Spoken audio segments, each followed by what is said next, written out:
नमस्कार। प्राइम समाचारमा स्वागत छ। म संगीता कटुवाल। म सुषमा श्रेष्ठ।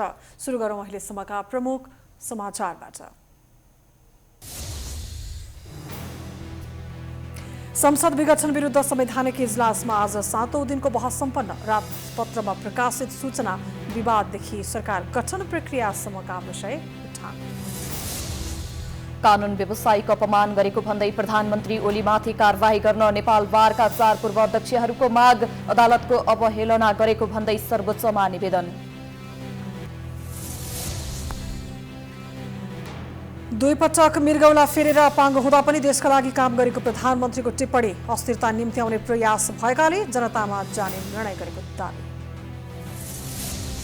नेपालमा कोरोना संक्रमितको संख्या 2,69,000 नाग्यो। 14 गतेदेखि खोप प्रयोगको अभियान सुरु गरिने। अग्रपंक्तिमा कार्यरत करिब 9 लाख जना पहिलो प्राथमिकतामा। सत्तारूढ दल नेकपा विभाजनपछि प्रधानमन्त्रीदेखि मन्त्रीसम्म गुटकै गतिविधिमा व्यस्त। मन्त्रालयका कामप्रति बेवास्ता। देश र जनताको हित नसोचेको भन्दै सर्वसाधारण आक्रोशित। लागु औषध कारोबारमा विश्व कुख्यात चिनिया मुलुकका नागरिक। नेदरल्यान्ड्समा पक्राउ। द कम्पनी नामक भूमिगत गिरोह कमजोर हुने निश्चित। र प्रधानमन्त्री कप 1 दिवसीय पुरुष क्रिकेट प्रतियोगितामा सुदूरपश्चिम प्रदेशको सान्त्वना जित। प्रदेश 2 पनि बाहिरियो। लुम्बिनीसँग बराबर खेलेपछि बागमती सेमिफाइनलमा।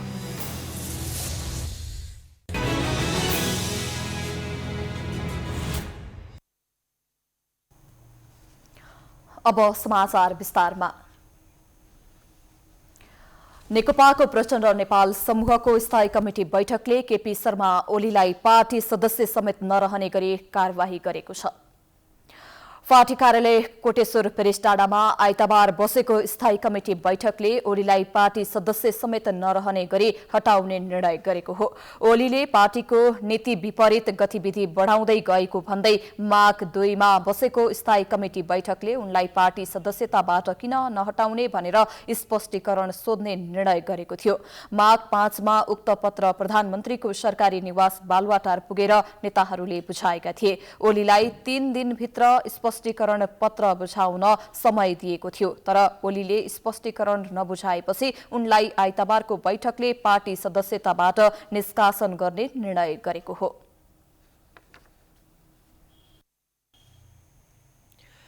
संसद विघटन विरुद्ध सर्वोच्च अदालतको संवैधानिक इजलासमा आज 7औं दिन पनि बहस जारी रह्यो। आजको बहसमा राजपत्रमा प्रकाशित सूचना विवाददेखि सरकार गठन प्रक्रियासम्मका विषय उठान भएका छन्। बहसका क्रममा प्रधान न्यायाधीश र अधिवक्ताहरूबीच सवाल जवाफ भए। सभा विघटन सम्बन्धी संवैधानिक इजलासमा सुनवाई सुरु हुनु अघि केही बेर बाजाबाज भएको छ।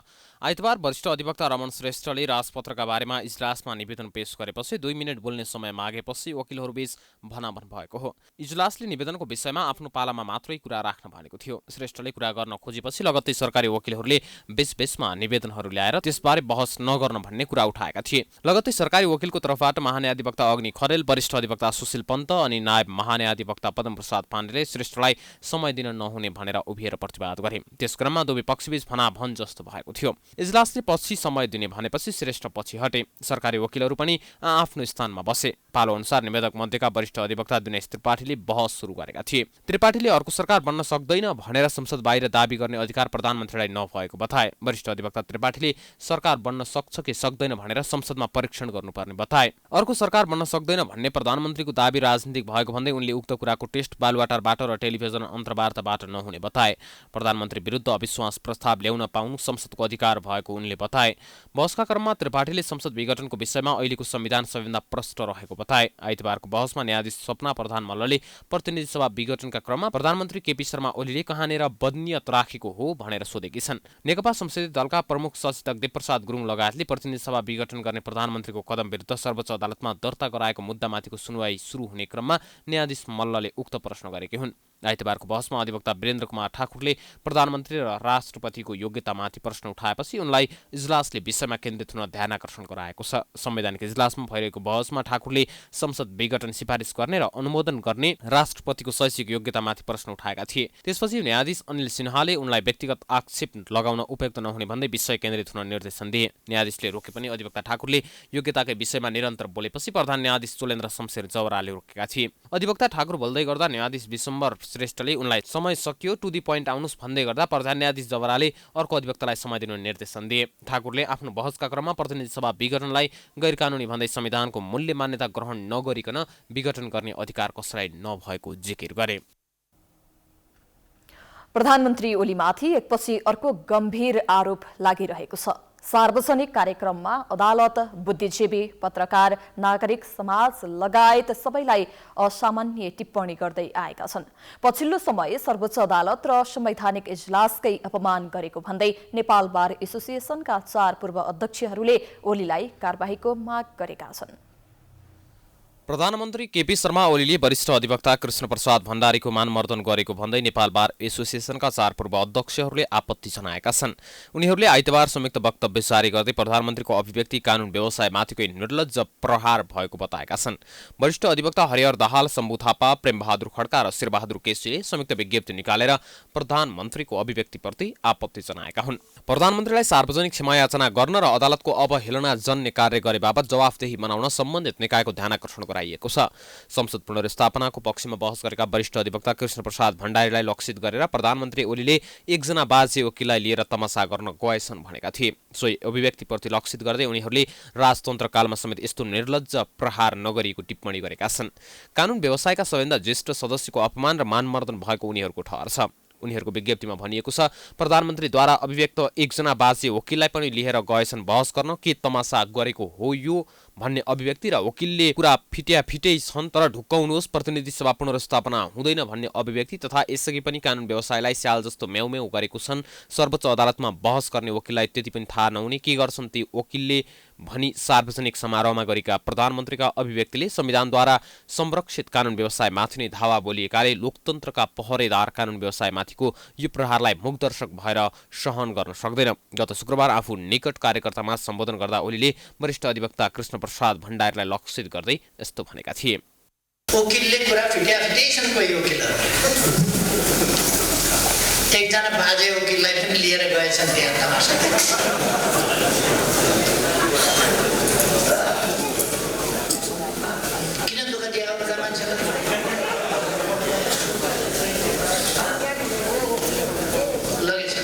प्रधानमन्त्रीको अभिव्यक्ति सबै कानून व्यवसायमाथिकै सत्ता पक्षद्वारा निर्लज्ज प्रहार भएको उनीहरूको निष्कर्ष छ। प्रधानमन्त्रीको अभिव्यक्तिले संविधानद्वारा संरक्षित कानून व्यवसायमाथि नै धावा बोलिएकाले लोकतन्त्रका पहरेदार कानून व्यवसायमाथिको यो प्रहारलाई मुखदर्शक भएर सहन नसकिने भएकाले विज्ञप्ति निकाल्नु परेको उनीहरूले बताएका छन्। विक्रमसम्म 2014 सालमा अधिवक्ताको पहिलो लाइसेन्स लिने वरिष्ठ अधिवक्ता कृष्णप्रसाद भण्डारीले अहिले संसद विघटनको विपक्षमा संवैधानिक इजलासमा बहस गरिरहेका छन्। आजै मात्र प्रतिनिधि सभा विघटनबारे सुनवाई जारी रहेको संवैधानिक इजलासमा पनि प्रधानमन्त्रीले अदालतको अवहेलना गरेको भन्दै कानून व्यवसायले प्रश्न उठाएका छन्। वरिष्ठ अधिवक्ता दिनेश त्रिपाठीले प्रधानमन्त्री ओलीले खुलेआम अदालतको अवहेलना गरेको भन्दै इजलासको ध्यानाकर्षण गराएका थिए। उनले प्रधानमन्त्रीले सार्वजनिक मञ्चहरूमा सर्वोच्च अदालतको विषयमा हस्तक्षेप हुने गरी अभिव्यक्ति दिइरहेको बताएका थिए। जवाफमा प्रधान न्यायाधीश चोलेन्द्र शमशेर जवराले बजारका कुरा सुन्ने साध्य नभएको बताए। उनले इजलासमा उठेका विषय मात्रै सुन्ने जवाफ दिएका थिए। यसैबीच सर्वोच्च अदालतमा प्रधानमन्त्री केपी शर्मा ओली विरुद्ध अदालतको अवहेलनाको निवेदन पेश भएको छ। ओलीमाथि कानून व्यवसायमाथि जथाभावी बोलेको र अदालतमा विचाराधीन विषय प्रभावित पार्न खोजेको भन्दै कारबाहीको मागसहित आइतबार वरिष्ठ अधिवक्ता कुमार शर्माले निवेदन पेश गरेका हुन्। आज प्रधानमन्त्री केपी ओलीले आफ्नै विषयमा अहिलेसम्म नबोलेको कुरा गरेका छन्। दुवै मृगौला फेरेको प्रसङ्ग झिक्दै ओलीले आफूलाई अपाङ्ग भनेका छन्। उनले प्रतिनिधि सभा विघटनको विरोध गर्नेहरू देश विरोधी, संघीयता विरोधी, लोकतन्त्र विरोधी र संविधान विरोधी भएको आरोप पनि लगाएका छन्। पाका दुवै समूहका समानान्तर भेला, बैठक, कोर्ट सभा र आमसभाहरू दिनदिनै भइरहेका छन्। दुवै समूहका शीर्ष नेताहरूले एकले अर्कोलाई सवाल जवाफ पनि राम्रै फर्काउँदै आइरहेका छन्। सोही क्रममा प्रधानमन्त्री केपी शर्मा ओलीले आइतबार प्रतिनिधि सभा विघटनको विरोध गर्नेहरू देश विरोधी, संघीयता विरोधी, लोकतन्त्र विरोधी र संविधान विरोधी भएको बताएका छन्। आइतबार अपाङ्गता भएका व्यक्तिहरूसँगको साक्षात्कार कार्यक्रममा बोल्दै ओलीले संसद विघटन गरी नयाँ जनादेशमा जाँदा आफूलाई तानाशाहको संज्ञा दिएकोमा आपत्ति जनाएका हुन्। ओलीले दाहाल नेपाल समूहलाई लक्षित गर्दै अरूको इसारामा नाच्ने, नयाँ जनादेशमा जाउँ भन्दा 5 वर्ष संसदको जागिर खान खोज्ने जनविरोधी तत्त्वले नै संसद विघटनको विरोध गरेको बताए। उनीहरूको तर्क 5 वर्ष जागिर खान पाउनुपर्छ, यो स्थायी जागिर हो। जनताको सेवा गर्नुपर्ने, देशको सेवा गर्नुपर्ने ठाउँमा देशको सेवा नगरेर अरूद्वारा निर्देशित, अरूको इसारामा अरूका लागि काम गर्ने भएपछि स्थिरतालाई भत्काएर अस्थिरतातर्फ मुलुकलाई धकेल्न खोजेपछि स्थिरताको लागि जनतामा ताजा जनादेशका लागि जानु। प्रधानमन्त्री ओलीले आफू पनि मृगौला फेरेको अपाङ्ग भएको बताउँदै सायद विश्वमा 2वटा किडनी फेर्ने आफू पहिलो प्रधानमन्त्री भएको दावी गर्दै अपाङ्गहरूलाई प्रोत्साहित पारेका थिए। आफ्नो मृगौला फेल भएर प्रत्यारोपण गरेको प्रसङ्ग सुनाएका ओलीले त्यस अर्थमा आफू पनि अपाङ्ग नै भएको बताए। म पनि अलिअलि थोरै थोरै अपाङ्गता भएकै मान्छे हो। मेरो पनि किडनी फेल भएर अर्को किडनी ल्याएर जोडेर राखेको छु। म पनि अर्को किडनीको व्हील चेयर चढेर हिँडेको मान्छे हो। फेरि अर्को त्यो किडनी पनि फेल भयो, त्यसपछि फेरि अर्को किडनी राखेर नयाँ किडनीको बैशाखी टेकेर हिँडेको मान्छे हो। अलिअलि अपाङ्गतै हो। आफ्ना विरोधीहरूलाई भने ओलीले मानसिक रूपमा अपाङ्ग भएको टिप्पणी गरे। ओलीले आफूले देशमा स्थिरता कायम गर्न संसद भङ्ग गरेर जनतामा जाने निर्णय गरेको समेत दावी गरेका छन्। ओलीले बहुमतको सरकार तोडेर जोडजामको सरकार बनाउने र अस्थिरता ल्याउन खोजेकाले नै ताजा जनादेशमा जानु परेको बताएका छन्। उनले निर्वाचनबाट भागेर डडाई हिँड्नेहरू, सांसद किनबेच र तिगडम गरेर शासक बन्न खोज्नेहरूलाई जनताले नै ठेगान लगाउनु पर्ने बताएका छन्। पूर्व प्रमुख निर्वाचन आयुक्त डाक्टर अयोधी प्रसाद यादवले निर्वाचन आयोग संवैधानिक संस्था भएकोले सरकारले निर्वाचनको मिति घोषणा गरेपछि तयारी गर्नु सामान्य भएको बताएका छन्। आज रिपोर्टर्स क्लब नेपालले आयोजना गरेको साक्षात्कारमा बोल्दै यादवले वैशाख 17 र वैशाख 27 गतेको लागि घोषणा गरिएको निर्वाचन हुन्छ कि हुँदैन भन्नेमा अन्यल भए पनि आयोगले आफ्नो काम गर्नुपर्ने बताएका हुन्। क्लबका सभापति ऋषि धमलाको सभापतित्वमा आयोजित साक्षात्कारमा बोल्दै उनले आयोगले सर्वप्रथम निर्वाचनको लागि उपयुक्त वातावरण बनाउनु पर्ने पनि सुझाव दिए। भएपछि त्यो विशेष किसिमको तयारी गरेर निर्वाचन आयोगले अगाडि बढ्नुपर्ने हुन्छ। जुन अवस्था देखिएको छ यसलाई मैले पोलिटिकल एउटा क्राइसिस, अब्स्ट्रक्सन, निर्वाचनको लागि त एकदम वातावरण अनुकूल हुनुपर्छ, सबैले अनुकूल वातावरणको निर्माण गरिदिनुपर्छ। त्यो अवस्था देखिरहेको, त्यसको लागि पोलिटिकल अब्स्ट्रक्सन, यसलाई आत्मसम्म भन्दाखेरि यो राजनीतिक सुनामी, पोलिटिकल सुनामी नै आएको जस्तो छ। संसद विघटन र चुनावको मिति घोषणापछि नेपालमा अहिले राजनीतिक सुनामी नै आएको उनको टिप्पणी छ। एउटै दलभित्र दुई पक्ष हुँदा आधिकारिकताको विषय टुङ्ग्याउन आयोगलाई निकै अप्ठ्यारोमा परेको उनले बताए। राजनीतिक दलहरूको अनुकूल वातावरण भएन भने निर्वाचन गर्न गाह्रो हुने यादवले बताए। घोषणा भएको छ, निर्वाचनको समयावधि कन्टम छ, 120 डेज भन्दा पनि कम हुन गएको छ। यो अवस्थामा राजनीतिक दलहरूको एउटा अनुकूल वातावरण भएन भने निर्वाचन गर्नलाई गाह्रो हुन्छ। उनले आफूले निर्वाचन सम्पन्न गर्नको लागि 500 अर्थात् दलहरूबीच समन्वय, सद्भाव, सहयोग, सहानुभूति र सहकार्यको जरुरी रहेको पनि बताए।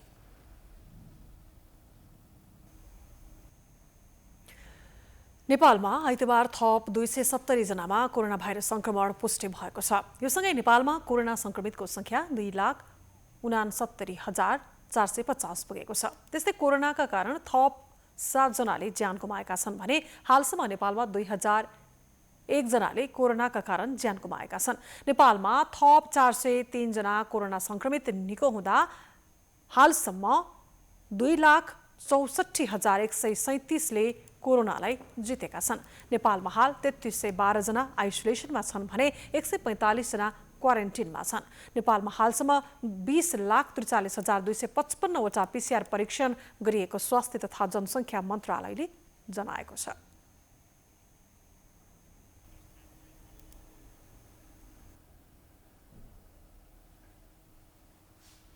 सरकारले आगामी माघ 14 गते कोरोना विरुद्धको खोप अभियान सुरु गर्ने निर्णय गरेको छ। खोप अभियानको शुभारम्भ प्रधानमन्त्री केपी शर्मा ओलीले गर्ने भएका छन्। 77 वटै जिल्लाका करिब 9 लाख जनालाई पहिलो प्राथमिकतामा राखिएको छ। स्वास्थ्य तथा जनसङ्ख्या मन्त्रालयले प्रारम्भिक रूपमा तयार गरेको तथ्याङ्क अनुसार 77 वटै जिल्लाका 8,94,112 जनालाई पहिलो प्राथमिकतामा राखिएको छ। उक्त निर्णय अनुसार आगामी माघ 14 गते कोरोना विरुद्धको खोप अभियान सुरु गर्ने निर्णय समेत भइसकेको छ। खोप अभियानको शुभारम्भ प्रधानमन्त्री केपी शर्मा ओलीले भर्चुअल माध्यमबाट बिहान 10 बजे गर्ने हुने कार्यक्रम तय भएको छ। स्वास्थ्य मन्त्री हृदयेश त्रिपाठीले खोप अभियान पारदर्शी हुने दावी गरेका छन्। साथै पहिलो चरणको खोप सक्नु अगाडि नै नयाँ खेपको खोप आउने दावी समेत गरेका छन्। आउँदो दिनमा खोप अभियानको निरन्तरता रहनेछ। कसैले शङ्का नगरे हुन्छ। नेपाल सरकार त्यसमा प्रतिबद्ध भएर लागेको छ। यो प्रथम चरणको खोप अभियान सक्नुभन्दा अगाडि हामी नयाँ खेपको खोप अभियान हामी प्राप्त गरिसक्ने म यहाँहरूलाई विश्वास दिलाउन चाहन्छु। स्वास्थ्य तथा जनसङ्ख्या मन्त्री हृदयेश त्रिपाठीले भारतको कोरोना खोप निर्धक्क भएर लगाउन समेत अनुरोध गरेका छन्। आइतबारको पत्रकार सम्मेलनमा बोल्दै उनले कोभिसिल्डको तेस्रो चरणको ट्रायल पनि सम्पन्न भइसकेको हुँदा यो खोप निर्धक्क भएर लगाउन अनुरोध गरेका हुन्। उनले माघ 14 गते देशव्यापी रूपमा 7 वटै प्रदेशको 62 वटा अस्पताल र 120 वटा भन्दा बढी खोप केन्द्रबाट खोप अभियानको सुरुवात हुने बताए। पहिलो चरणमा प्राथमिकतामा रहेका लक्षित वर्गमा रहेकाहरूलाई खोप प्रदान गरी खोप अभियानको शुभारम्भ हुने उनको भनाइ छ। पहिलो चरणमा देहायका समूहमा पर्ने व्यक्तिहरूले खोप प्राप्त गर्नेछन्। फोहोर मैला व्यवस्थापनमा खटिने फोहोर सङ्कलक तथा चालकहरू, एम्बुलेन्स तथा सवाहन चालक तथा सहचालकहरू, प्रत्यक्ष उपचार सेवा दिने वा खोप व्यवस्थापनमा खटिने स्वास्थ्य कर्मीहरू, खोप केन्द्रमा खटिने सुरक्षाकर्मी तथा स्वयंसेवकहरू, शव व्यवस्थापनमा प्रत्यक्ष खटिने व्यक्तिहरू, महिला स्वास्थ्य स्वयंसेवक तथा सेविकाहरू, अन्तर्राष्ट्रिय प्रवेश बिन्दुमा कार्यरत स्वास्थ्य कर्मी तथा अन्य कर्मचारीहरू, वृद्धाश्रममा रहेका व्यक्ति, हेरचाह तथा व्यवस्थापनमा खटिने कर्मचारीहरू तथा जेलमा रहेका कैदी तथा सुरक्षाकर्मीहरू। पहिलो चरणको खोप सकिनु अगावै दोस्रो चरणको खेपको खोप कार्य अगाडि बढाउने समेत दावी गरेका छन्। नेपालमा आपतकालीन अनुमति पाएको कोभिसिल्डको मात्रै खरिद गर्ने हो भने पनि प्राथमिकता निर्धारण गरी तय गरिएको 2 करोड 16 लाख जनसङ्ख्याका लागि 4 करोड 32 लाख खोप आवश्यक पर्छ। 10 लाख अनुदानमा आइसकेको अवस्थामा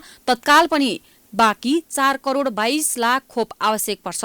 यदि सेरमले भारत सरकारलाई बिक्री गरेको मूल्यमा नेपाल सरकारलाई भ्याक्सिन उपलब्ध गरायो भने पनि खोप खरिदका लागि तत्काल 27 अर्ब लाग्छ। तर सरकार खोप खरिदमा भन्दा पनि अनुदानकै पर्खाइमा रहेको देखिन्छ। सरकारले खोपको प्रयोगबाट कुनै प्रतिकूल असर पर्न गएमा उत्पादक, वितरक वा अनुदान दिने कम्पनी वा निकायसँग क्षतिपूर्तिको दावी गर्न नपाउने गरी नीतिगत निर्णय गरेको दावी गरेको छ। तर अझै पनि अनुदानमा वा G2G प्रक्रियाबाट खरिद गर्ने भन्नेमा अन्यल कायमै रहेको छ। समाचारको सिलसिला जारी छ। हामी विश्रामपछि आउँछौँ।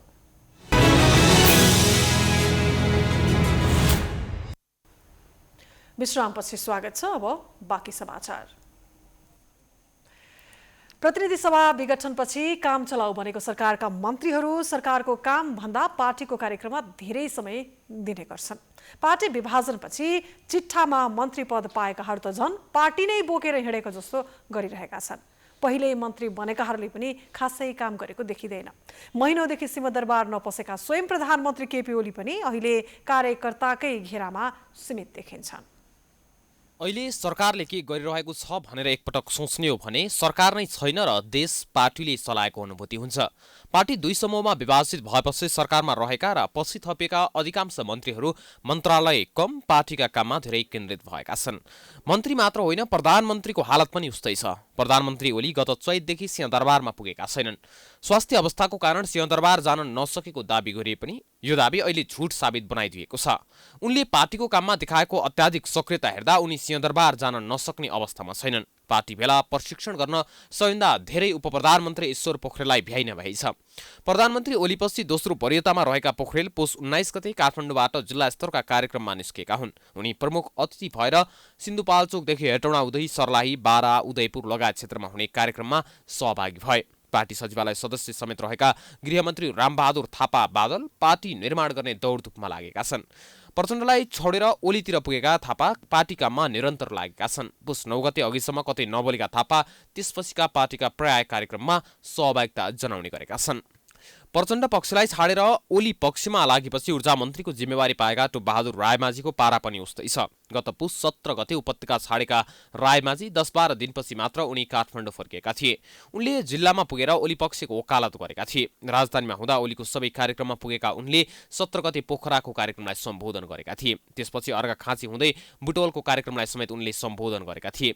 त्यस्तै उद्योग मन्त्री लेखराज भट्टले पार्टीको सुदूरपश्चिम प्रदेशलाई ध्यान दिएका छन्। सुदूरपश्चिम प्रदेशको जिम्मा पाएपछि उनी उतै केन्द्रित भएका थिए। गत पुस 20 गते सुदूरपश्चिम पुगेका भट्ट करिब 1 हप्तापछि काठमाडौँ फर्केका थिए। शहरी विकास मन्त्री प्रभु शाहले प्रदेश 2 मा पार्टी विस्तारमा खटिएका छन्। यसअघि पार्टी केन्द्रीय सदस्य एवं प्रदेश अध्यक्षको जिम्मेवारीमा रहेका शाह प्रचण्डलाई छाडेपछि शहरी विकास मन्त्री पाएका हुन्। मन्त्रीको जिम्मेवारी पाएपछि शाह मन्त्रालयको कामभन्दा प्रदेश पार्टीको काममा खटिएका छन्। पार्टी महासचिव एवं अर्थमन्त्री विष्णु पौडेल र खानेपानी मन्त्री मणि थापा पनि जिल्लाका कार्यक्रममा सम्बोधन गर्न पुगे। दुईजना मन्त्रीले पार्टीले गरेका आधा दर्जनभन्दा धेरै कार्यक्रममा सहभागी भई उपत्यका छाडेका थिए। पौडेलले पुस 15 गते वीरगञ्ज र पुस 19 गते बुटवलमा भएको पार्टी कार्यक्रममा सहभागिता जनाएका थिए। त्यस्तै खानेपानी मन्त्री मणि थापा जाजरकोट र सुर्खेतमा भएका पार्टी कार्यक्रममा सहभागी भएका थिए। यस्तै कृषि मन्त्री पद्मा अर्यालले उपत्यका हुने कार्यक्रम सकेर गृह जिल्ला सिङ्जा पुगेकी थिइन्। उनले आफ्नो समूहले आयोजना गरेको सिङ्जाको गल्याङ, पुतली बजार, वालिङ, फेदीखोला लगायत क्षेत्रमा भएको कार्यक्रममा सहभागिता जनाएकी थिइन्। त्यस्तै परराष्ट्र मन्त्री प्रदीप गेवाली अहिले जिल्ला दौडाहामा छन्। उनी अहिले आफ्नो गृह जिल्ला पुगेर आफ्ना पूर्व सहकर्मीलाई चेतावनी र धम्की दिइरहेका छन्। मन्त्रीहरू कामचलाउ भए पनि उनीहरूको तलब सुविधा कामचलाउ हुँदैन। उनीहरूले सरकार र पार्टीको काम बराबरी गर्दै आएको भनी दाबी गर्न भने छाडेका छैनन्। यसै सन्दर्भमा आज हामीले सर्वसाधारणसँग सरकार, प्रधानमन्त्री र मन्त्रीहरूको पछिल्लो गतिविधिबारे सोधेका छौं। के भन्छन् त उनीहरू, हेरौं आजको आम विचारमा।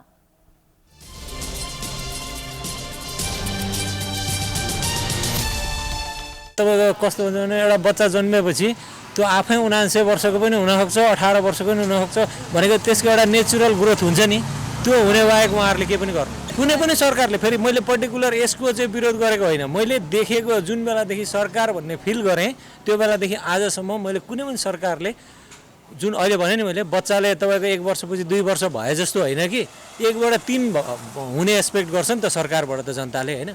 त्यस्तो चाहिँ हामीले कुनै पनिबाट एक्सपेक्टै नगर्यौँ। हामी नेपाली जनताहरू, हामी जस्तो मान्छेहरू त निराश हो। अहिले केही पनि हामीले एक्सपेक्ट गर्नै छोडिसक्यो। यत्रो 2/3 सरकारले त केही गरेन भनेपछि हामीले त्यो एक्सपेक्ट गर्नै छोडिसक्यो। यो सरकारले केही गर्ला भन्ने थियो, अब निराश बनाइदियो।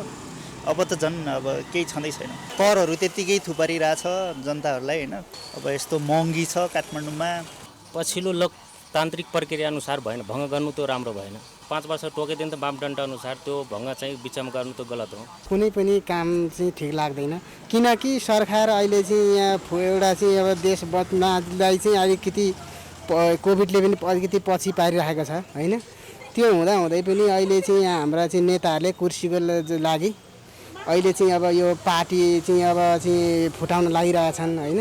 राम्रो कामहरू अब गरिराखेकै छैन, सबै कुर्सीको गर्ने मात्र छ, होइन? अब युवाहरूको लागि त अब रोजगारहरू केही दिएको छैन। मेरो चाहिँ भनाइ यो छ, जुनै पनि सरकार आओस् अलिकति टाइम दिनुपर्छ, किनभने मान्छेलाई एउटा आफ्नो घर बनाउन त 1 वर्षदेखि 1.5 वर्ष लाग्छ भने देश बनाउन त टाइम लागिहाल्छ नि।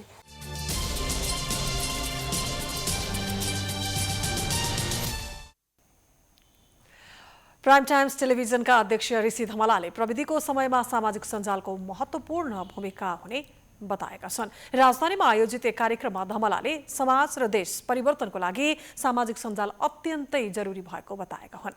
धमलाले नेपाली पत्रकारितामा धेरै नै कमी कमजोरी भएकाले यसलाई सुधारेर समय सापेक्ष बनाउँदै लैजानुपर्ने बताए। सञ्चार माध्यममा भएका कमी कमजोरीलाई सुधार्ने हो भने मात्र सफल भइने उनको भनाइ थियो। तर पनि पत्रकारितामा कमी कमजोरी छ स्वामीज्यू, हामीले सुधार्नुपर्छ। हामी समय सापेक्ष हुनुपर्छ। हाम्रा कमी कमजोरीलाई हामीले सुधार्न सक्यौँ भने मात्रै हामी सफल हुन्छौँ। नेपाली पत्रकारिताले फड्को मारेको छ, प्रगति गरेको छ, उन्नति गरेको छ।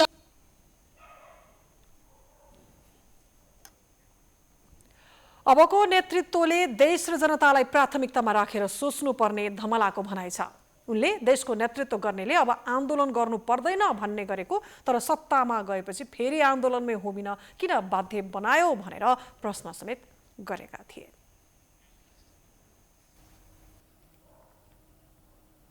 नेपाल राष्ट्रिय एकद्वार प्रणाली कार्यान्वयन गर्न भन्सार विभाग र कृषि तथा पशुपन्छी विकास मन्त्रालय मातहतको 2 विभाग र 1 कार्यालय बीच समझदारी भएको छ। आइतबार कृषि तथा पशुपन्छी विकास मन्त्रालयमा आयोजित एक कार्यक्रममा भन्सार विभाग र खाद्य प्रविधि तथा गुण नियन्त्रण विभाग, पशु सेवा विभाग र प्लान्ट क्वारेन्टाइन तथा विषादी व्यवस्थापन केन्द्रबीच नेपाल राष्ट्रिय एकद्वार प्रणाली कार्यान्वयन गर्ने समझदारी पत्रमा हस्ताक्षर भएको हो। राष्ट्रिय एकद्वार प्रणाली कार्यान्वयन आयोजनाका तर्फबाट भन्सार विभागका महानिर्देशक सुमन दाहाल र खाद्य प्रविधि तथा गुण नियन्त्रण विभागका महानिर्देशक उपेन्द्र राय, पशु सेवा विभागका निमित्त महानिर्देशक डाक्टर दमयन्ती श्रेष्ठ र प्लान्ट क्वारेन्टाइन तथा विषादी व्यवस्थापन केन्द्रका प्रमुख डाक्टर सहदेव हुमागाईले समझदारी पत्रमा हस्ताक्षर गरेका थिए। कार्यक्रममा कृषि तथा पशुपन्छी विकास मन्त्री पद्मा कुमारी अर्यालले एकद्वार प्रणालीको लागू गर्ने कार्य अन्तर्राष्ट्रिय व्यापार सम्बन्धमा समान धरातल निर्माणतर्फको एउटा खुड्किलो भएको बताए। त्यो खान्छ कसरी खान्छ, हाम्रा भौतिक पूर्वाधारको स्थिति के छ, हाम्रा सडक सञ्जालहरूको कुरा के छ, अनि हाम्रो जस्तो मुलुकले पुरै माथिबाट उडाएर सबै चिजहरू निर्यात गर्न सक्ने अवस्थामा पनि छैनौँ। यस्तो अवस्थामा हामी हाम्रा प्रतिस्पर्धी क्षमताहरूलाई हरेक ढङ्गले विकास नगरिकन हामी खुल्ला बजार र उदारीकरणको जुन कुरामा हामी गइसकेपछि त्यसलाई हामी त्यो खालको हिसाबले ट्याकल गर्न हामीलाई समस्या हुन्छ। त्यसैले यो खान्छ। कृषि मन्त्रालयका सचिव डाक्टर योगेन्द्र कुमार कार्कीले कृषि क्षेत्रसँग सम्बन्धित अन्तर्राष्ट्रिय व्यापारमा अब सहजता आउने बताए। यस्तै एकद्वार प्रणाली कार्यान्वयन आयोजनाको तर्फबाट कार्यक्रममा बोल्दै भन्सार विभागका महानिर्देशक सुमन दाहालले अन्तर्राष्ट्रिय व्यापार सहजीकरणको नयाँ योग सुरु हुनै लागेको बताए।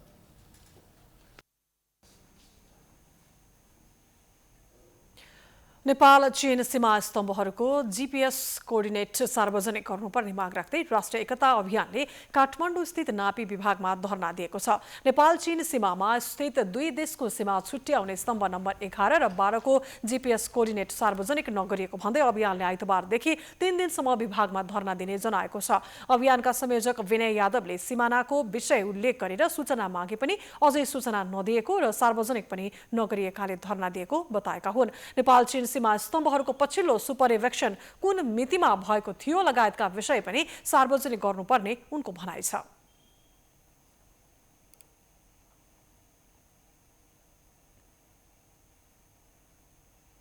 अहिलेसम्म जीपीएस कोर्डिनेट सार्वजनिक गरिरहेको छैन सरकारले। त्यसकारणले यो स्पष्ट हुन्छ सरकारले कहीँ न कहीँ झुटो बोलिरहेको छ र चीनले जुन हाम्रो भूभाग अतिक्रमण गरेको छ त्यसलाई छुपाइरहेको छ, लुकाइरहेको छ र चीनको साथ दिइरहेको छ। त्यस कारणले छिटोभन्दा छिटो जीपीएस सार्वजनिक गरेर सरकारले कति भूभाग चीनले मिचेको छ त्यो सार्वजनिक गर्नको लागि हामीले धरनामा बसेका छौँ र यो धरना 3 दिनसम्म जारी रहनेछ। सीमा स्तम्भहरूको सुपरिवेक्षण अनुसार कुन कुन सीमा स्तम्भ भेटिएको भन्ने जानकारी पनि सार्वजनिक गर्नुपर्ने अभियानको भनाइ छ। अभियानले सीमामा सुरक्षाको उचित व्यवस्था गर्न पनि माग गरेको छ।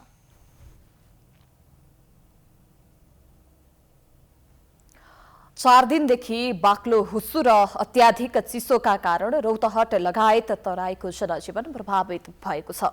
दिनभरि नै लाग्ने हुस्सु र कुहिरोका कारण घाम लाग्न नसकेपछि चिसोले तराईको जनजीवन कष्टकर बनेको हो। पश्चिमी वायुको प्रभावका कारण तराईका जिल्लामा दैनिक रूपमा चिसो बढ्दै गएको छ। चिसो बढेपछि दैनिक जनजीवन प्रभावित बनेको छ। चिसोबाट वृद्ध वृद्धा बालबालिका र दैनिक मजदुरी गरेर जीविको चलाउने वर्ग बढी प्रभावित भएका छन्। निरन्तरको चिसो, कठ्याङ्ग्रिदो हावा, शीतलहर, हुस्सु र बाक्लो कुहिरोका कारण वातावरण बिग्रेर मानिस, चौपाया, पशुपक्षी तथा बाली नाली समेत प्रभावित भएको छ। चिसोकै कारण अहिले रौतहट को मुख्य चोक चन्द्रनिगाहपुर, गरुडा, बीपी चोक सहित जिल्लाको शहरी तथा ग्रामीण भेगमा मानिसको चहल पहलमा कमी आएको छ। शीतल में कहूँ काम न लगेतै, बाल बच्चा कथी खतै, कैसे जतै, कैसे समय जतै, एकरे तो समस्या है। हमने के लिए आवे देत बा जंगल झाड़ से बोला के सलाह का सब तर मिलल बा, हमने के गाँव में न मिलल बा, बेतौना टोल में सब तर इतना समस्या पुगैत बाटे। हमनी के इतना ठंडा मंडा में सब न कहूँ कमा सकै छी, न कहूँ से हमनी के घर में खर्चा बर्चा बाटे, न दाना पानी बा, हमनी के केना जीव। चिसो बढेका कारण विपन्न समुदायका परिवार बढी प्रभावित भएका छन्। चन्द्रपुर नगरपालिका 8 बेतौनाका विपन्न परिवारका सदस्यहरू घरमा न्यानो ओढ्ने ओछ्याउने नहुँदा पराल र सुकुल ओढेर सुत्न बाध्य छन्। अत्याधिक चिसोको कारण गरिब तथा विपन्न परिवारको दैनिकी निकै कष्टकर बनेको छ। विपन्न समुदायका परिवारलाई चिसोबाट आफू र आफ्ना बाल बच्चा जोगाउन समस्या परेको छ। दली टोला हो, सबै सुकुम्बासी र यहाँ काहीँ बरस केही सहयोग छैन। चिसोले सबै मरिरहेछ। अब यस्तो ठन्डामा काम गर्ने नै गाह्रै नै छ र अब काहीँबाट केही सहयोग छैन। अब म जाँदा काहीँ पहल गरे पनि कसैले सुन्दा पनि सुनेको छैन। अब म के एउटा बेचारा के गरौँ। अब यदि काहीँ हाम्रै मेयर साहेबको कुरो छ, अरू वडामा के अरे त्यो ठन्डा कपडा पनि दिइरहेछ, राहत नि बाँट्यो। नोर्न बिछाउन है नजर्न काठी बा रिपुआर त गोस्ता पैसे। चिसोका कारण जिल्लाका विभिन्न ठाउँका विद्यालयहरू समेत बन्द गरिएको छ। चिसो बढ्दै गएपछि विपन्न समुदायका बालबालिकाहरू बिरामी पर्न थालेका छन्। बालबालिका तथा वृद्ध वृद्धाहरूमा रुघाखोकी, ज्वरो, निमोनिया लगायतका समस्याहरू देखा परेको चिकित्सकको भनाइ छ। बालबालिकाहरू र वृद्ध मानिसहरू यसमा चाहिँ बढी असर पुर्याउने गर्दछ। जस्तै चाहिँ निमोनिया हुन सक्ने या श्वास प्रश्वास सम्बन्धी अरू रोगहरू जस्तै सिओपिडी भइहाल्यो, एस्मा भइहाल्यो, यो रोगहरूले नि तपाईँको बालबालिका र वृद्ध उमेरका मानिसहरूमा बढी असर पुर्याउने गर्दछ। र हामीलाई थाहा छँदैछ अहिले कोरोना पेन्डेमिकको बेलामा कोरोनाको कारणले गर्दा जुन निमोनिया भइरहेछ, कोभिडको निमोनिया, त्यसमा पनि यसले सङ्क्रमणलाई अझै यसले चिसोले चाहिँ टेवा पुर्याएको छ। चिसोका कारण कष्टकर जीवन बिताइरहेका विपन्न समुदायका परिवारका लागि स्थानीय सरकारले कुनै पहल नगरेको उनीहरूको गुनासो छ। रौतहट लगायत तराईमा वर्षेनी चिसोबाट दर्जनौं व्यक्तिहरूको ज्यान समेत जाने गरेको छ। सरकारले चिसोबाट बच्नका लागि विपन्न समुदायका परिवारलाई लक्षित गरी विशेष राहत योजना ल्याउन जरुरी छ। प्राइम टाइम्स टेलिभिजनका लागि रौतहटबाट सन्तोष काफ्लेको रिपोर्ट। काठमाडौँ उपत्यका भित्रिने मुख्य नागढुङ्गा सिस्ने खोला सुरुङ मार्गको काम तीव्र गतिमा भइरहेको छ।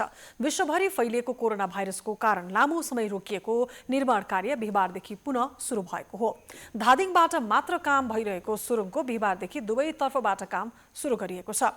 अहिले इमाकुएसन टनेल मार्फत काम भइरहेको आयोजनाले जनाएको छ। सुरुङ मार्ग निर्माण अन्तर्गत हाल बाहिर वाटर सप्लाई, सडक विस्तार, कल्भर्ट, माटो भर्ने काम, संरचना निर्माण लगायतको काम भइरहेको छ। आयोजनाको दुवैतर्फ गरेर 290 जना कामदारलाई काममा खटाइएको छ। 2076 कार्तिक 4 मा प्रधानमन्त्री केपी शर्मा ओलीले सुरुङ मार्गको शिलान्यास गरेको भए पनि कोरोना भाइरसका कारण निर्माण कार्य रोकिएको थियो। 42 महिनामा निर्माण सम्पन्न गर्नुपर्ने सुरुङको दूरी 2.68 किमीको छ। सुरुङ निर्माणका लागि जापानको 16.5 अर्ब ऋण सहयोग रहेको छ। ठेक्का भने 22.5 अर्ब रुपैयाँको छ, जसमा 6 अर्ब नेपाल सरकारको हुनेछ। सुरुङ मार्ग निर्माणको लागि सडक विभागले समन्वय गर्ने काम गर्दै आएको छ। सडक विभागको वैदेशिक समन्वय महाशाखा र जापानी कम्पनी हाजमा एन्डो जेबीबीच 2076 सालमा सम्झौता भएको थियो। सुरुङको निर्माण कार्य सम्पन्न भएसँगै सिस्ने खोलाबाट 20 मिनेटमा काठमाडौँ आइपुगिने आयोजनाको भनाइ छ।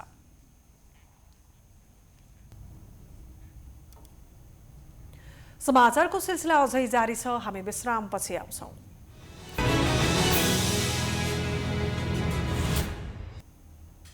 विश्रामपछि स्वागत छ।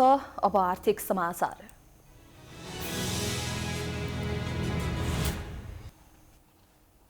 पछिल्लो समयमा मुलुकको समग्र आर्थिक परिदृश्य निराशाजनक अवस्थामा पुगेको छ। अर्थ मन्त्रालयले प्रकाशन गरेको चालू आर्थिक वर्षको मङ्सिर महिनासम्मको मुलुकको वर्तमान आर्थिक परिदृश्यमा उल्लेख भए अनुसार संघीय सरकारको चालू खर्चमा वृद्धि भएको देखाइएको भए पनि पुँजीगत खर्च भने भारी मात्रामा गिरावट आएको छ। सम्म संघीय सरकारको राजस्व बाँडफाँड अघिको रोयल्टी सहित गत आर्थिक वर्षको सोही अवधिको तुलनामा 2.2% संकुचन भई 2 खर्ब 61 अर्ब 94 करोड रुपियाँ रहेको तथ्याङ्क अर्थ मन्त्रालयले सार्वजनिक गरेको छ। गत आर्थिक वर्षको सोही अवधिमा यस्तो राजस्व 2 खर्ब 67 अर्ब 81 करोड रहेको थियो। चालू आर्थिक वर्षको मङ्सिरसम्म संघीय सरकारले प्राप्त गर्ने कर राजस्व 0.98% संकुचन भई 2 खर्ब 41 अर्ब 23 करोड रुपियाँ रहन पुगेको छ। गत आर्थिक वर्षको सोही अवधिमा राजस्व 2 खर्ब 47 अर्ब 66 करोड रहेको थियो। यस अवधिमा प्रदेश र स्थानीय तहमा बाँडफाँड भएर जाने कर राजस्व गत आर्थिक वर्षको सोही अवधिको तुलनामा 4.0% संकुचन भई 39 अर्ब 35 करोड रुपियाँ रहेको छ। गत आर्थिक वर्षको सोही अवधिमा यस्तो राजस्व 41 अर्ब 1 करोड रुपियाँ रहेको तथ्याङ्कमा उल्लेख छ। तर अर्थविद डाक्टर चन्द्रमणि अधिकारी भने सो तथ्याङ्कलाई सही नभएको बताएका छन्। डाक्टर अधिकारीले सरकारी प्रतिवेदन हेर्दा सकारात्मक देखे पनि त्यसले मात्रै अर्थतन्त्रको समीक्षा नहुने भएकाले समग्र अर्थतन्त्र सङ्कटमा रहेको बताएका छन्। त्यो प्रतिवेदन मात्रै दायाँ बायाँ नहेरिकन ती प्रतिवेदन मात्रै हेर्दा केही कुराहरू सकारात्मक देखिएका छन्। जस्तो चालू खाता घाटा घटेर गएको छ गत सालभन्दा पनि। वैदेशिक मुद्राको सञ्चिति 13 महिनाको वस्तु तथा सेवा ल्याउन पुग्ने छ। बैंकहरुमा पैसा प्रशस्त छ। विप्रेषण बढेर आएको छ र व्यापार घाटा चाहिँ नि अङ्क घटेर आएको छ। निर्यात केही मात्रामा भने पनि बढेको छ। मुद्रास्फीति पनि घटेको देखिन्छ। यो निरपेक्ष ढङ्गले हेर्दाखेरि यी चाहिँ सूचकहरू सकारात्मक त देखिन्छ। तर त्यतिले मात्रै हाम्रो अर्थतन्त्रको समीक्षा हुँदैन। हामी चाहिँ एउटा आर्थिक दृष्टिकोणले सङ्कटमा हुने अवस्था देखिराखेका छ। आर्थिक वर्ष 2077-78 को मङ्सिरसम्म संघीय सरकारको कुल खर्च 3 खर्ब 28 अर्ब 46 करोड रुपियाँ पुगेको छ। यो रकम गत आर्थिक वर्षको सोही अवधिमा भएको खर्च 2 खर्ब 98 अर्ब 70 करोडको तुलनामा 9.9% वृद्धि भएको तथ्याङ्कमा देखाइएको छ। कुल खर्चमध्ये चालू खर्च 2 खर्ब 80 अर्ब 74 करोड, पुँजीगत खर्च 35 अर्ब 94 करोड र वित्तीय व्यवस्थातर्फ 11 अर्ब 77 करोड रुपियाँ रहेको छ। समीक्षा अवधिमा चालू खर्च 13.7% बढेको छ भने पुँजीगत र वित्तीय व्यवस्थातर्फको खर्च क्रमशः 4.4% र 17.1% घटेको छ। चालू आर्थिक वर्षको मङ्सिर महिनासम्म कुल विनियोजित बजेटको 22.27% खर्च भएको छ। गत आर्थिक वर्षको सोही अवधिमा कुल खर्च 19.49% रहेको थियो। यस अवधिमा चालू खर्चतर्फ विनियोजित बजेटको 29.85%, पुँजीगत खर्च 10.18% र वित्तीय व्यवस्थातर्फ 6.81% खर्च भएको उल्लेख छ। प्राइम टाइम्स टेलिभिजनका लागि क्यामेरामा मिलन मगरका साथ रोशन कार्की, काठमाडौँ। नेपाल टेलिकम लगायत ठूला कम्पनीको शेयर मूल्य उच्च रूपले बढ्दा शेयर बजार परिसूचकमा आइतबार पनि उछाल आएको छ। शेयर बजार परिसूचक नेप्से 50.21 अङ्कले वृद्धि भई 2424.84 अङ्कमा पुगेको छ। आज कुल 9 अर्ब 37 करोडको कारोबार भएको छ। यो दिन अन्य समूह 5.69% बढेको छ। माइक्रो फाइनान्स र हाइड्रो पावर समूह पनि 2% भन्दा माथि वृद्धि भएको देखिएको छ। व्यापारमूलक बाहेक अरू सबै समूहका मूल्यमा वृद्धि देखिएको छ। आइतबार एकै दिन बजार पुँजीकरणमा 68 अर्बको वृद्धि हुँदा नेपाल टेलिकमको पुँजीकरण मात्रै 8 अर्बले बढेर 2 खर्ब रुपैयाँ नाघेको छ। आइतबार पोखरा फाइनान्स, ग्रामीण विकास लघुवित्त, मिथिला लघुवित्त, गुराँस लाइफ इन्सुरेन्सको मूल्य 10%ले बढेको छ भने अरू 11 वटा कम्पनीको मूल्य 9% भन्दा धेरैले बढेको छ। सबैभन्दा बढी मूल्य भने नारायणी विकास बैंकको करिब 10%ले घटेको छ। आज कारोबार भएका 176 कम्पनी मध्ये 119 कम्पनीको मूल्य बढेको छ। आजको अन्तिम कारोबारमा कारोबारका आधारमा बजार पूँजीकरण 32 खर्ब 66 अर्ब पुगेको छ।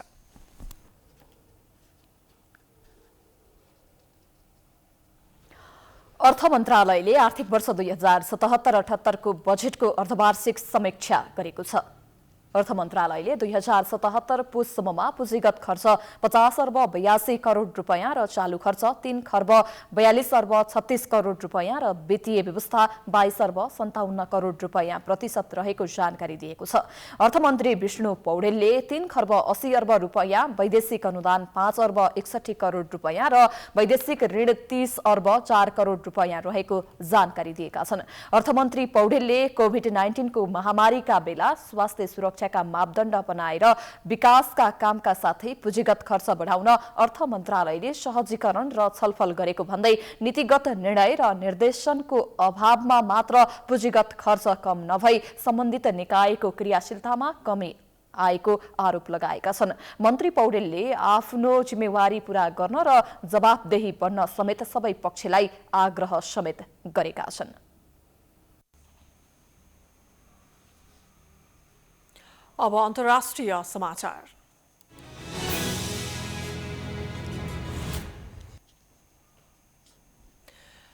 लागु औषध कारोबारमा विश्वभर कुख्यात सेचिलोप नेदरल्यान्ड्समा समातिएका छन्।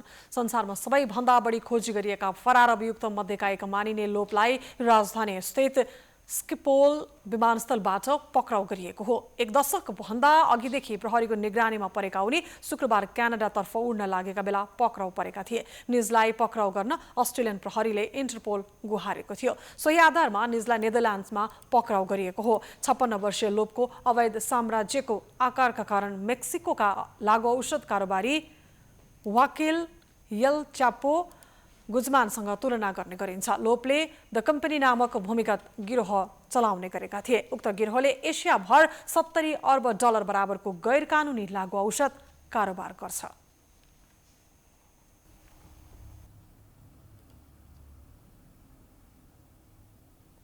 अब खेलकुद समाचार।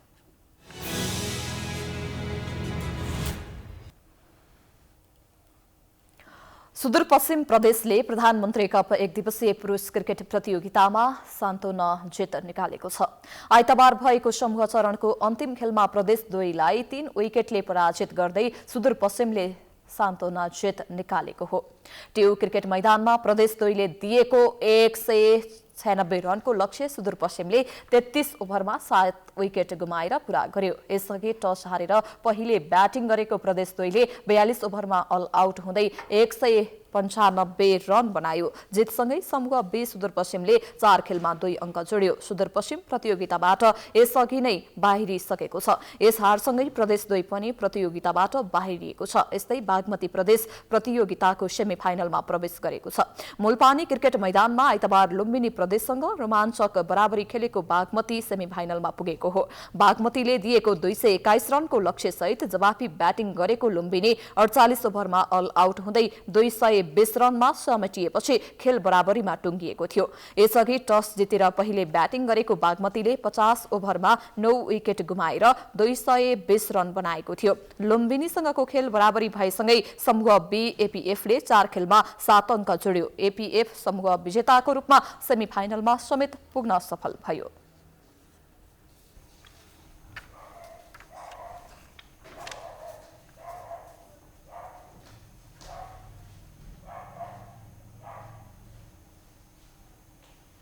यो सँगै हामी समाचारको अन्त्यमा आइपुगेका छौं। जाँदा जाँदै प्रमुख समाचार पुनः एकपटक।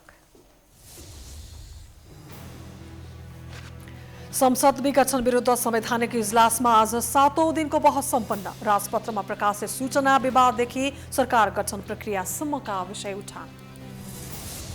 कानून व्यवसायीको अपमान गरेको भन्दै प्रधानमन्त्री ओलीमाथि कारबाही गर्न नेपाल बारका 4 पूर्व अध्यक्षहरूको माग। अदालतको अवहेलना गरेको भन्दै सर्वोच्चमा निवेदन। 2 पटक मृगौला फेरेर अपाङ्ग हुँदा पनि देशका लागि काम गरेको प्रधानमन्त्रीको टिप्पणी। अस्थिरता निम्त्याउने प्रयास भएकाले जनतामा जाने निर्णय गरेको दावी। नेपालमा कोरोना संक्रमितको संख्या 2,69,000 नाग्यो। 14 गतेदेखि खोप प्रयोगको अभियान सुरु गरिने अग्रपंक्तिमा कार्यरत करिब 9 लाख जना पहिलो प्राथमिकतामा। सत्तारूढ दल नेकपा विभाजनपछि प्रधानमन्त्रीदेखि मन्त्रीसम्म गुटकै गतिविधिमा व्यस्त। मन्त्रालयका कामप्रति बेवास्ता, देश र जनताको हित नसोचेको भन्दै सर्वसाधारण आक्रोशित। लागु औषध कारोबारमा विश्व कुख्यात चिनिया मुलुकका नागरिक नेदरल्यान्ड्समा पक्राउ। द कम्पनी नामक भूमिगत गिरोह कमजोर हुने निश्चित। र प्रधानमन्त्री कप 1 दिवसीय पुरुष क्रिकेट प्रतियोगितामा सुदूरपश्चिम प्रदेशको सान्तवना जित। प्रदेश 2 पनि बाहिरियो। लुम्बिनीसँग बराबर खेलेपछि बागमती सेमिफाइनलमा। समाचार अहिलेलाई सकियो। यसपछिको कार्यक्रम जनता जान्न चाहन्छन् ऋषि धमलाको साथमा। हेर्दै गर्नुहोला प्राइम टाइम्स टेलिभिजन। नमस्कार।